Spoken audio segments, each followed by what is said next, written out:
ان کے اندر جو ہے ایک دوسرے کو لے کے نفرتیں پائی جاتی ہے. تو یہ ایک میں تھوڑا ماحول جو ہے وہ خوشنما کرنے کے لیے میں نے یہ کلپ چلا دی. ڈاکٹر مدیحہ سید جی, آپ کا سواگت ہے, آپ کا استقبال ہے پھر سے. Thank you. آئی ہوپ کہ اب آواز بہتر آ رہی ہوگی. بہتر نہیں, بہت اچھی آ رہی ہے. تھینک یو سو مچ. تو ڈاکٹر مدیحہ جی, کچھ شارٹ انٹروڈکشن آپ کا بتائیے, کون ہے آپ اور کہاں سے ہے, کچھ چھوٹا سا انٹروڈکشن, پھر میں اصل مدعے کی طرف آؤں گا. ٹھیک ہے, میں پاکستان سے ہوں اور اس وقت میں یونائٹڈ اسٹیٹس میں ہوں اور میں فزیشین ہوں, M D M B B S. Wow. جی, اور میں نے اپنا چھوٹا سا چینل بنایا ہوا ہے, just I am a free thinker, x مسلم. اور بیسکلی میں نے چینل تو بنایا تھا سوشل ایشوز کے لیے, اور اس پہ میں آؤں گی خواتین کے رائٹس اور جو چھوٹی چھوٹی پرابلمس ہوتی ہیں. بٹ what happened کہ ہر چیز جو بھی میں جس بھی ٹاپک کو میں اٹھاتی تھی تو آگے اسلام جو ہے نا وہ ایز اے ہرڈل آ جاتا تھا بیچ میں. کوشش میری شروع میں تھی کہ میں اسلام کو نہ ٹچ کروں, میں ایک سٹل طریقے سے بات کروں تاکہ لوگ میری بات کو سنیں, کیونکہ ایکسیپٹنس نہیں آتی لوگوں میں, اسپیشلی دوسرے جو ریلیجنس ہیں اس میں یہ ہے کہ جس طرح کرسچینٹی ہے اس کو کافی جب سائنٹیفک ریولیوشن آیا تو چرچ اور اسٹیٹ کو علیحدہ کر دیا گیا. تو یہ ڈبیٹس کافی سالوں سے, کئی صدیوں سے چل رہی ہیں کہ religion versus science versus atheism. لیکن جو اسلام ہے نا اس کو کبھی اتنی اوپنلی ڈسکس نہیں کیا گیا, اس کو چیلنج نہیں کیا گیا. ایک تو یہ وجہ ہے کہ ویری ایکسٹریمسٹ جو مائنڈ سیٹ ہے جو فالوورز ہیں اسلام کے, اور اس کی وجہ دوسری وجہ ہے کہ انٹرنیٹ بھی نہیں تھا اس وقت, تو جو لوگ سوچتے بھی تھے, کوشچن بھی کرتے تھے اسلام کے متعلق, وہ خاموشی رہتے تھے, کیونکہ ایک تو یہ کہ گناہ ہے, پھر آپ آؤٹ کاسٹ ہو جاتے ہیں, آپ کو فیملی نہیں علیحدہ کر دیتی ہے. اور جس طرح جو مرتد کا ورڈ ہے اسلام میں, اگر کوئی ریلیجن کو چھوڑ دے, مجھے نہیں پتا باقی ریلیجنس کے بارے میں کہ کسی اور مذہب میں ایسا ہے کہ آپ مذہب چھوڑ دیں تو آپ کو قتل کر دیا جائے, تو اسلام کو چھوڑنے کی سزا قتل ہے. تو nobody thought کہ it's worth it کہ آپ اگر آپ انٹرنیٹ سے پہلے کہ اگر آپ مذہب چھوڑ بھی دیں تو آپ اس کو اوپنلی ڈسکس کریں اور اپنی زندگی کو خطرے میں ڈالیں, کیونکہ آپ کو یہ نہیں پتا آپ کو کوئی سپورٹ ملے گی یا نہیں. تو جب میں کوئی بھی ٹاپک اٹھاتی تھی مجھے نظر آتا تھا کہ اسلام کو ڈسکس کیے بغیر آپ آنیسٹلی کسی بھی ایشو کو ایڈریس نہیں کر سکتے. تو پھر میں نے آہستہ آہستہ اسلام پہ بات کرنی شروع کی. تو میرے channel I don't call my channel as like an ex-Muslim, but I call myself as a free thinker. But just like because آپ نے اسلام چھوڑ دیا ہے تو ایک ex-Muslim تو آپ ہیں ہی by default. تھپا لگ جاتا ہے وہ. جی اچھا, ڈاکٹر مدیحہ جی, بہت سن کے اچھا لگا کہ آپ ایک فزیشین ہیں اور ایم بی بی ایس کے ساتھ ساتھ آپ نے ایم ڈی بھی کیا ہے.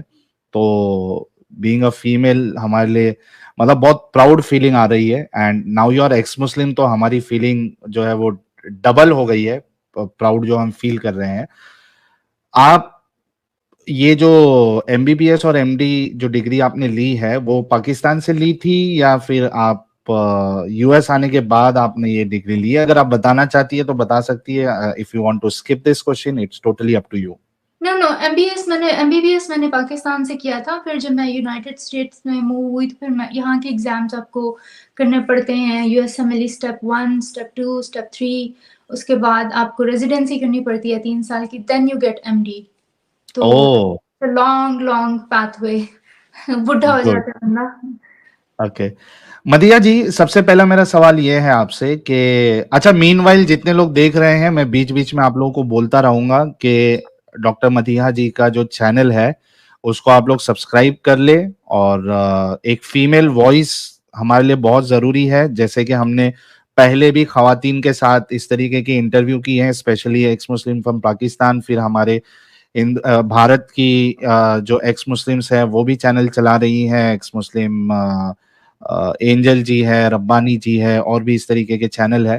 تو اس میں ایک بڑھوتری جو ہے وہ ڈاکٹر مدیحہ سید جی کی بھی ہے. تو آپ لوگوں سے ریکویسٹ ہے کہ جو فیمیل وائس سامنے آ رہی ہے ان کو آگے بڑھانا, ان کو سپورٹ کرنا بہت ضروری ہے, کیونکہ بہت سے بار کیا ہوتا ہے کہ جو خواتین ہوتی ہے, اپنی مومنائیں ہوتی ہے, وہ پردے کی وجہ سے ہم جیسے مرد ایکس مسلم کے چینل پہ جڑنا جو ہے وہ پریفر نہیں کرتی, کیونکہ بہت سارے ایسے مسئلے مسائل ہوتے ہیں جہاں پہ ان کو پھر شرم آنے لگ جاتی ہے کہ بھائی کیسے بات کرے. تو اگر اس طریقے سے فیمیل ایکس مسلم چینلز ہو, چاہے وہ اپنے آپ کو فری تھنکر کہیں, تو ایک ان کو پلیٹ فارم ملے گا جہاں پہ وہ کھل کے اپنی بات رکھ سکتی ہے, اور بہت ضروری ہے کہ ان کی آنکھیں بھی کھلے.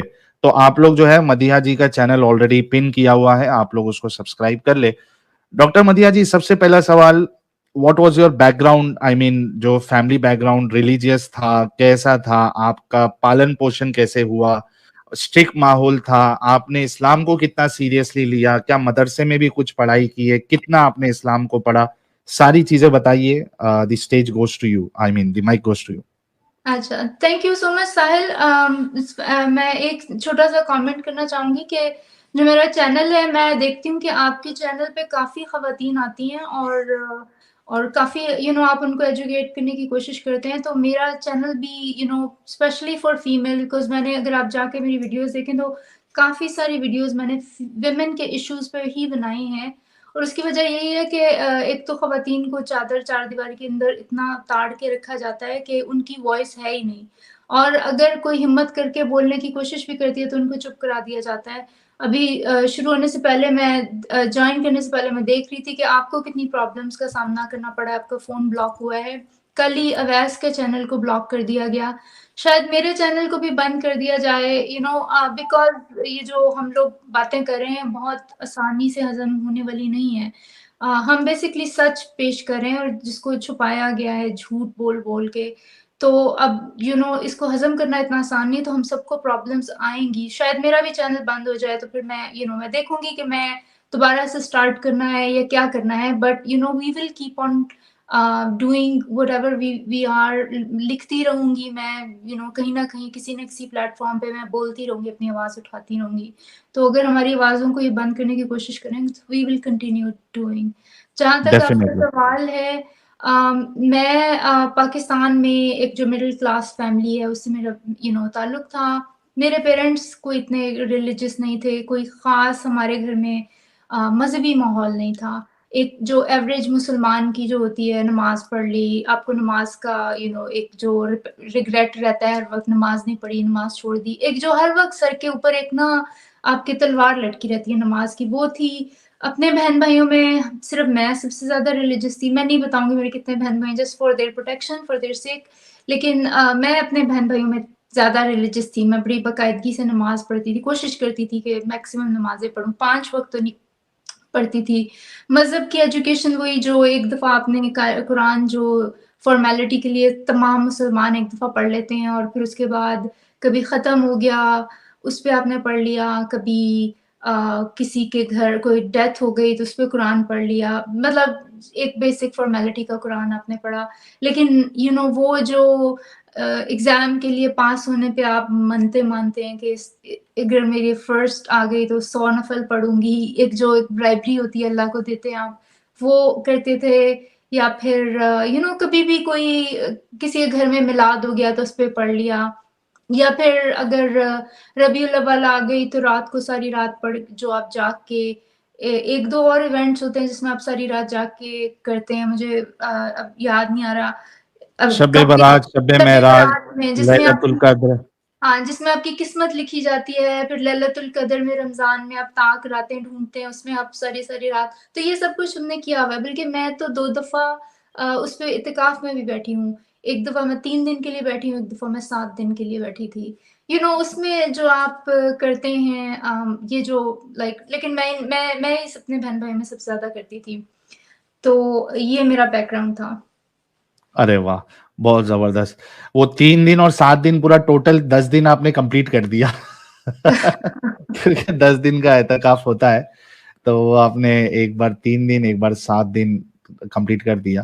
تو بیسیکلی جیسے کہ آپ نے بتایا کہ بہت زیادہ ریلیجیس آپ کا گھرانہ نہیں تھا, اور مجھے لگتا ہے کہ یہ ایک بہت بڑی وجہ ہے کہ آپ کو آپ کی جو ڈگری وہاں پہ کمپلیٹ کرنے کا پورا موقع ملا, ایم بی بی ایس آپ وہاں پہ کمپلیٹ کر پائی. اگر بہت زیادہ ریلیجیس ہوتا تو ہم نے دیکھا ہے کہ بہت زیادہ ریلیجیس گھرانہ جو ہے پھر وہ تو 10ویں تک بھی پہنچنے نہیں دیتے, let alone M B B S, وہ تو بہت دور کی بات ہو جائے گی. لیکن کہیں نہ کہیں آپ کے اندر ریلیجیس زیادہ نہ ہوتے ہوئے بھی ایک اللہ کی محبت تھی, رسول اللہ کی محبت تھی, اسلام سے بہت زیادہ آپ کو پیار تھا, محبت تھی. اور ہر مسلمان کی طرح آپ بھی اس کو ایک سب سے سچا, بلکہ سب سے سچا نہیں, یہی سچا مذہب آپ مان رہی ہوں گی. تو ایسی کیا وجہ ہوئی, یا پھر کب سے آپ کے دماغ میں یہ باتیں آنے لگی, کیا ٹرننگ پوائنٹ تھا جہاں پہ پھر آپ کو ایسا محسوس ہونے لگا کہ یار کچھ تو گڑبڑی ہے؟ کون سا اسٹیج؟ جی ہاں تو میں یہ کہتی ہوں کہ جو مسلمان ہیں نا وہ 3 ٹائپ کے مسلمان ہوتے ہیں. ایک تو وہ ہوتے ہیں جو سرتن سے جدا والے, دے کین ناٹ, جو طالبان یا آئیسس یا اس ٹائپ کے مسلمان ہیں جن کو ایکسٹریمسٹ مائنڈ سیٹ, ٹھیک ہے. ایک جو مڈل میں ہوتے ہیں وہ جو آتے ہیں آپ کے چینل پہ اور آ کے بحث کرنے کی کوشش کرتے ہیں کہ انہی کا ریلیجن سچا ہے, جو کہ ان کو نظر آ رہا ہوتا ہے کہ غلط باتیں ہیں, وائف بیٹنگ غلط ہے, جو جائیداد میں حصہ لڑکیوں کو دینا وہ غلط ہے, عورت کو طلاق کا حق نہ ملنا غلط ہے, اس طرح کی جو باتیں ہیں جو اسلام کی ہیں. لیکن وہ نہ کوئی ریشنل اس کا بنا لیتے ہیں کہ نہیں اس کے پیچھے اللہ سبحانہ و تعالیٰ کی یہ حکمت ہے, اس کے پیچھے یہ حکمت ہے, جو آ کے ریشنلائز کرتے ہیں. اور ایک میں 3rd کیٹیگری میں تھی. جو 3rd کیٹیگری ہے نا وہ مذہب کے اندر ہے, اس کو پتہ ہے کہ کچھ باتیں غلط ہیں اور وہ اس کو کوشچن کرتا ہے. تو میں یہ 3rd کیٹیگری میں تھی. مجھے ہمیشہ سے یہ پرابلم تھی کہ یہ کیا بات ہوئی, عورتیں کیوں گھر میں رہیں, عورتیں کیوں پردہ کریں, مرد کیوں نہیں پردہ کرتے, عورتوں کو بھی تو مرد پسند آ سکتے ہیں, ہماری بھی تو آنکھیں ہیں, مردوں کو صرف نظروں کا حجاب ہے, ہمیں کہہ دیتے ہم بھی نظریں نیچی کر لیں تو سارا مسئلہ حل ہو جاتا. یا پھر میں لڑکی ہوں تو میں کمتر کیوں ہوں, مرد کیوں قوام ہے. یا پھر جو حج پہ جانا تو محرم لے کے جائیں, why can't I go alone. اس طرح کی میں کوسچنز کرتی تھی. دوسری جو رسول کی محبت ہے, اللہ کی محبت تو ایک نیچرل چیز ہے نا جو ڈالی جاتی ہے. رسول کی محبت میں ہمیشہ مجھے ہوتا تھا کہ سم تھنگ از رانگ, کوئی دال میں کچھ کالا ہے. مجھے ہوتا تھا وہ زیادہ اللہ میاں کے لاڈلے, ہم کیوں ان پہ درود بھیجیں. میں یہ کہتی ہوتی تھی بچپن میں نا. پھر مجھے یہ بھی ہوتا تھا کہ ان کی فرینڈز اور فیملی کیوں فاطمہ کی جنت کی سردار ہیں, لائک ہم کیا ستیلے ہیں اللہ میاں کے. لائک مجھے یہ کوسچنز آتے تھے. پھر ہماری جو اسلامیات کی کتاب ہے پاکستان میں, اس میں ان کی 11 یا 12 وائفس جو تھی پروفٹ کی, ان کے بارے میں ہمیں پڑھاتے تھے. تو وہ مجھے, کیونکہ میں چھوٹی تھی مجھے سمجھ نہیں آتی تھی, لیکن جو الجھن بہت ہوتی تھی کہ اتنی بیویاں کیوں ہیں ایک بندے کی, like what was the reason. اور جب اس وقت عائشہ کی میری اسلامیات کی کتاب میں مجھے اچھی طرح بتایا کہ عائشہ کا بتاتے تھے کہ حضور جو ہیں وہ گڑیوں سے کھیلتے تھے ان کے ساتھ. تو اس وقت مجھے تھوڑا عجیب لگتا تھا, لیکن اس طرح نہیں ہوتا تھا کہ کوسچن پیدا ہو کہ Y a little girl is his wife. لیکن یہ کوسچن میرے ذہن میں آتے تھے. تو آپ کو, اچھا مدیحہ جی میں بیچ میں آپ کو ٹوک سکتا ہوں نا, نو ایشوز؟ یا نو پرابلم. اچھا سہیل بھائی, اچھا جو بیک اسٹیج, سہیل بھائی ایک سیکنڈ میں آپ کو روکوں گا ذرا. یار چیٹ میں کچھ لوگ بدتمیزیاں کر رہے ہیں, پلیز بھائی لوگوں اس طرح نہ کریں, ادروائز چیٹ آف کرنی پڑے گی مجھے. چیٹ آف نہیں, ہمارے جو ماڈریٹر ہے وہ سیدھا ٹائم آؤٹ دے, اگر پھر بھی نہ مانے تو سیدھا بلاک کر دے. اوکے. اور جو بیک سٹیج میں جو مومن حضرات ہے, آپ لوگوں سے ریکویسٹ ہے کہ تھوڑا مدیحہ جی سے جب باتیں کمپلیٹ ہو جائیں گی پھر میں آپ لوگوں کو لیتا ہوں, آپ لوگ ٹینشن نہ لیجیے. محمد غفران, شاہدل احمد صاحب, شارجل احمد صاحب, تھوڑا سا صبر کریے, یہ سیشن کمپلیٹ ہونے کے بعد آپ کو جو ہے نا وہ لیا جائے گا اور ہم آپ سے بات کریں گے. اچھا یہ بتا دو سہیل بھائی, یہ جو گیسٹ نیچے اور لوگ جڑے ہوئے ہیں وہ لوگ چیلنجنگ والے مومن ہیں, چیلنج دے کے آئے ہوئے ہیں, تو بھائی لوگوں آپ لوگ اس طرح کی بات نہ کریں کہ بھائی ہم کو لیا نہیں, ہم بیٹھے تھے. ذرا 1 گھنٹے بعد جڑیے پلیز. ہاں ابھی یہ سیشن کے بعد آپ لوگ جڑنا, آپ سے بات کریں گے. چیلنجنگ والے جتنے مومن حضرات ہیں, ہم تو چاہتے ہیں چیلنجنگ والے مومن حضرات آئے تو ان سے بات کریں, کوئی مشکل نہیں. اچھا مدیحہ جی, آپ کو جو ڈاؤٹ آیا کہ حضرت عائشہ جو ہے وہ چھوٹی بچی ہے اور وہ گڑیا کے ساتھ, کھلونے کے ساتھ کھیل رہی ہے,